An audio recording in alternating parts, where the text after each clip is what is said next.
Welcome back to my Facebook and YouTube channel. तो भाइयों, Las Palmas versus Barca का match आपने देखा होगा। और मैं तो यही बात कहूंगा कि यार, जहां पर विंटर ब्रेक से पहले हम खड़े थे ना, आज भी हम वहीं के वहीं खड़े हैं। कोई चेंजेस नहीं, कोई कोई इम्प्रूवमेंट नजर नहीं आई टीम में। और फिर वही बात है कि हम लोग ट्रेल करते जा रहे हैं हर गेम। और उसके बाद फिर कोशिश करते हैं कि यार किसी तरह से कम बैक करें, लीड लें, गोल स्कोर करें। और उसके बाद जो है वो फिर अगर मैच जीते तो अच्छी बात है, नहीं जीते तो ठीक है, अगले में गेम में देखेंगे क्या होता है। तो बहुत ही इंपॉर्टेंट 3 पॉइंट हमने ले तो लिए, लेकिन फिर वही बात है कि वही डिस्प्ले था। वैसे ही खेले हम जिस तरह से हम लोग विंटर ब्रेक से पहले खेल रहे थे। और जो इतनी सारी बातें चाबी करते रहे थे कि जी वो एक्स्ट्रा सेशंस जो है प्लेयर्स के ले रहे हैं। और वहाँ पर वो कोशिश कर रहे हैं कि रफीनिया को इम्प्रूव करें, कुंदे को इम्प्रूव करें, लेवेंडोस्की को इम्प्रूव करें। लेकिन मुझे तो कुछ भी इम्प्रूवमेंट नज़र नहीं आया। ना ही मुझे इम्प्रूवमेंट प्लेयर्स में नज़र आया, और ना ही मुझे इम्प्रूवमेंट चावी की मैनेजमेंट में नज़र आया कि उन्होंने भी कुछ कुछ सीख कर नहीं आए वो। और आज मुझे वाकई में जो एक दर्द होता है ना, वो फील ये हुआ कि एशियंस जो बेचारे हमारे इंडिया पाकिस्तान में हमारे भाई मैचेस देखते हैं बार्सिलोना को, तो आज मुझे तो बहुत तकलीफ महसूस हुई, क्योंकि मैं भी 3:30 बजे तक मैच देखने के लिए जागता रहा हूँ। और पहले मैं सऊदी अरेबिया में था, तो चलो वहां पर 12 साढ़े 12 बजे तक मैच खत्म हो जाता था, लेकिन अब 3 साढ़े 3 बजे तक हम मैच देखते हैं। और उसके बाद जब आपकी टीम इस तरह की परफॉर्मेंस दे रही होती है, तो जिसके लिए हम वीकेंड भी नहीं है सुबह। ठीक है, वीकेंड भी नहीं है सुबह, और हमारे जो मेरे तो दो चार ही सब्सक्राइबर्स या फॉलोअर्स हैं जो मुझे रेगुलरली फॉलो करते हैं, मेरे साथ कमेंट में बात करते हैं। तो मुझे आज वाकई उनका दुख और तकलीफ जो है ना वो फील हुई कि यार वो बेचारे 3 3 4 4 बजे तक मैच देखते हैं, और फिर उसके बाद इस तरह की परफॉर्मेंस। तो यार बड़ी तकलीफ हुई ऑनेस्टली। एक तो आप इतना टाइम निकाल के अपनी टीम को देखो, और ऐसी टीम को देखोगे जिसको हमने बहुत पीक पे खेलते हुए देखा है। और उस टीम को जिसके लिए हम लोगों ने रात को जागना सीखा कि यार चलो बार्सिलोना खेलेगी, और हम 3 बजे तक अगर मैच देखेंगे भी तो हमारा टाइम ज़ाया नहीं होगा, क्योंकि यार हमें एक अच्छी फुटबॉल देखने को मिलेगी। लेकिन यार ना तो फुटबॉल में कोई इम्प्रूवमेंट हुई है, ना टीम मैनेजमेंट में कोई इम्प्रूवमेंट हुई है, ना प्लेयर्स में कोई इम्प्रूवमेंट हुई है। मुझे तो समझ में कुछ नहीं आ रहा। अगर लाइनअप की आप बात करें, तो पहले पहले तो एक जो बुरी खबर है वो ये है कि भाई कैंसिलो, जो मेरे ख्याल से इस सीजन में सबसे ज्यादा मैच खेलने वाले प्लेयर थे, वो आपके आखिर में इंजर्ड हो गए 10 15 मिनट खेलने के बाद। और जब वो इंजरी के बाद वो गए, अब मुझे पता नहीं कि उनकी इंजरी कितनी लॉन्ग लास्टिंग होगी या कितनी जल्दी वो रिकवर करके वापस आएंगे, लेकिन बहुत इंपॉर्टेंट प्लेयर है। लेकिन फिर वही बात है कि मैं हमेशा एक बात करता रहा हूँ कि हम लोगों को पिछले सीजन की फॉर्मेशन में ही जाना चाहिए। हम 4-3-3 फॉर्मेशन के साथ नहीं चल सकते, और बल्दे और कैंसिलो दोनों एक साथ नहीं खेल सकते राइट बैक और लेफ्ट बैक की पोजीशन के ऊपर। ये मुझे समझ में नहीं आता कि जावी क्यों नहीं समझते इस बात को। देखें, कैंसिलो की अगर आप बात करते हैं, तो कैंसिलो ऐसे प्लेयर हैं जो आगे जाना पसंद करते हैं, जो कि थोड़ा इंटीरियर होके खेलते हैं, मिडफील्ड को सपोर्ट करते हैं, मिडफील्ड में खेलते हैं एक तरह से। ठीक है, आप उनको रिस्ट्रिक्ट कर रहे हो राइट बैक पे खिलाकर। आप उनको, क्योंकि देखो उनकी डिफेंसिव एबिलिटी इतनी अच्छी नहीं है, आप फिर भी उनको वहीं पे खिला रहे हो, फिर साथ में आप बल्दे को खिला रहे हो। दोनों प्लेयर्स इतना हाई लाइन जाकर खेल रहे होते हैं, इतना ज्यादा आगे जाके खेलते हैं कि फिर आपके डिफेंस के ऊपर प्रेशर पड़ जाता है। हमने पहले 10 15 मिनट में गोल खा लिया, फिर हम हमारा पहले हाफ में कोई भी शॉट ऑन टारगेट नहीं था। वही स्टोरी हर मैच में, मतलब मुझे समझ में नहीं आ रहा कि कब हम इम्प्रूव करेंगे। फिर लाइनअप में अगर आप देखो, तो रफीनिया को फिर आपने स्टार्ट करा लिया यार। मतलब लामीन यमाल का क्या कसूर है ऐसा कि लामीन यमाल ने एक बड़ी अच्छी परफॉर्मेंसेस दी थी चैंपियंस लीग के अंदर। और जब वो अच्छा परफॉर्म करने के बाद भी उनको जगह नहीं मिली है टीम में, तो फिर क्या किया जा सकता है कि यार रफीनिया, लेवेंडोस्की दोनों आउट ऑफ फॉर्म है। मतलब लेवेंडोस्की तो चलो समझ में आता है कि वो आउट ऑफ फॉर्म है, रफीनिया की तो मैं पिछले सीजन से ये बात बोल रहा हूँ कि यार बहुत हाईली ओवररेटेड प्लेयर है, बहुत हाईली ओवररेटेड प्लेयर है रफीनिया। वो बार्सिलोना टाइप का प्लेयर ही नहीं है, आप उसको हर मैच स्टार्ट करा रहे हो। अगर आप जाओ फिलिक्स को अल्मीरिया के अगेंस्ट अच्छा परफॉर्म ना करने पे आप उसको बाहर बिठा सकते हो, और आप ये कह सकते हो कि यार अगर तुम परफॉर्म नहीं करोगे तो तुम्हें उसके कॉन्सिक्वेंसेस जो है वो फेस करने पड़ेंगे। अगर आप इतना ओपनली जॉ फिलिक्स के साथ चल सकते हो, तो भाई रफीनिया ने कौन सा तीर मार रहे हैं, कौन से झंडे गाड़ दिए उसने कि आप उसको खिलाए पे खिलाए जा रहे हो हर गेम।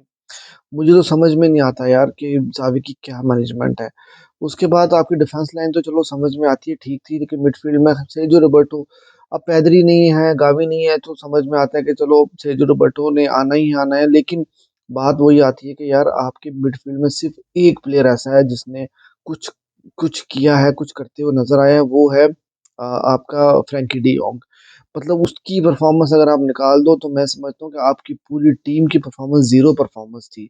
इतना प्यारा वो बंदा खेला है, और हम फिर आगे चल के चांस पे चांस जो है वो क्या कहते हैं उसको, छोड़े जा रहे हैं, छोड़े जा रहे हैं। और लेवेंडोस्की का यार क्या किया जाए, मतलब आखिरी 6 महीने, और मैं समझता हूँ कि लेवा को अब जो है ना बारसा को चाहिए कि यार अगर इनके अच्छे पैसे मिलते हैं ना, इनको सेल कर देना चाहिए, चाहे वो सऊदी अरेबिया में उनको जाए भेजें या कहीं पर भी भेजें, लेकिन इस चीज़ से फ़ायदा उठा लें और लेवा को जाने दें, और उससे जो पैसे बना सकते हैं वो पैसे बना लें। क्योंकि लेवेंडोस्की जो है वो मुझे लगता है कि अब उनका डाउनफॉल बहुत ही एक्सट्रीम लेवल तक चला गया। उनकी से उनसे कोई परफॉर्मेंस नहीं हो पा रही है। फिर अब टैक्टिकली मैं क्या बात करूं कि यार वही वही रोना हर मैच का। आप आप बॉल पोजीशन रख ही नहीं पाते हो, आपके पासेस ही 5-7 पासेस, कौन कब हमने देखा है लास्ट टाइम के बार्सिलोना ने कोई 8-10 पासेस एक साथ कंप्लीट किए हो, पोजीशन पास रखा हो। भाई हो ही नहीं पा रहा है, नहीं हो पा रहा। और मुझे यही लगता है कि यार चाबी जो है ना वो अब उनका टाइम बहुत ही करीब आया हुआ है। ठीक है, और मुझे लगता है कि मैनेजमेंट ये सीजन के एंड तक देखेगी उनको। और अगर कुछ अच्छा टाइटल वगैरह कुछ जीत गया, देखिए चैंपियंस लीग में हम अभी अलाइव हैं, उसके अलावा बाकी के दो जो लोकल टूर्नामेंट्स हैं उसमें हम अलाइव हैं। और उसके अलावा ला लीगा में आज भी ला लीगा स्लिप आउट हो गई थी ऑलमोस्ट। अगर हम मैच ड्रॉ भी कर जाते तो तब भी हम 9 पॉइंट पीछे हो जाते।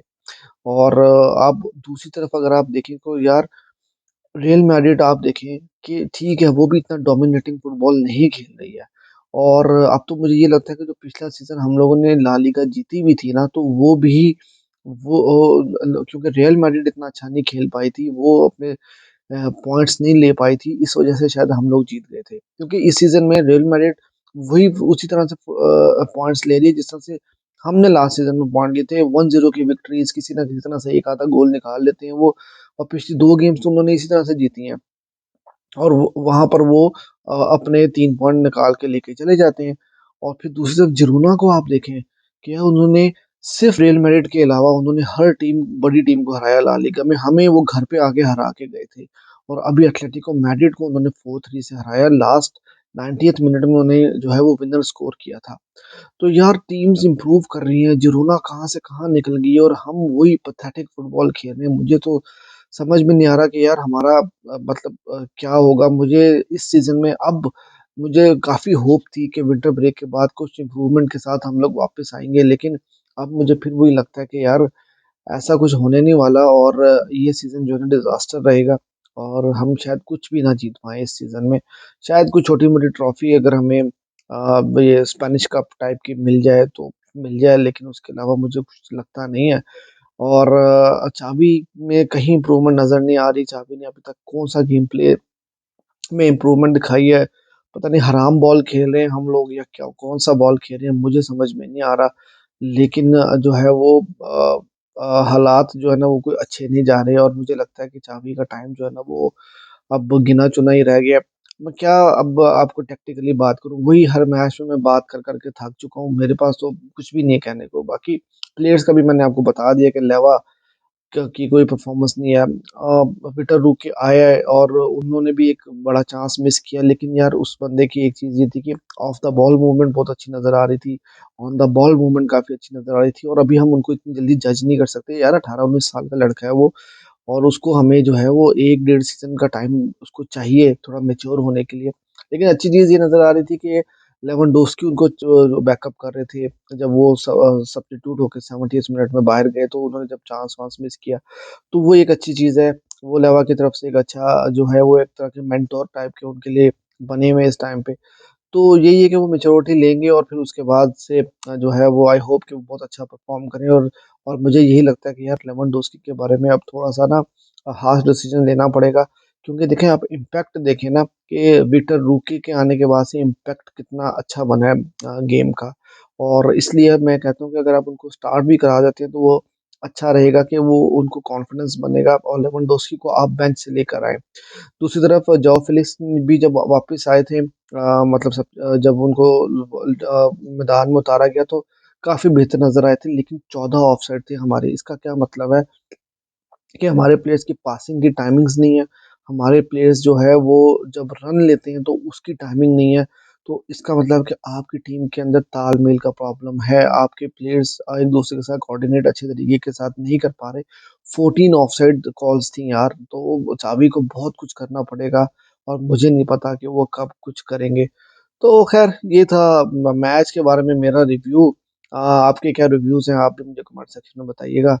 तो अगली गेम तक के लिए सी यू।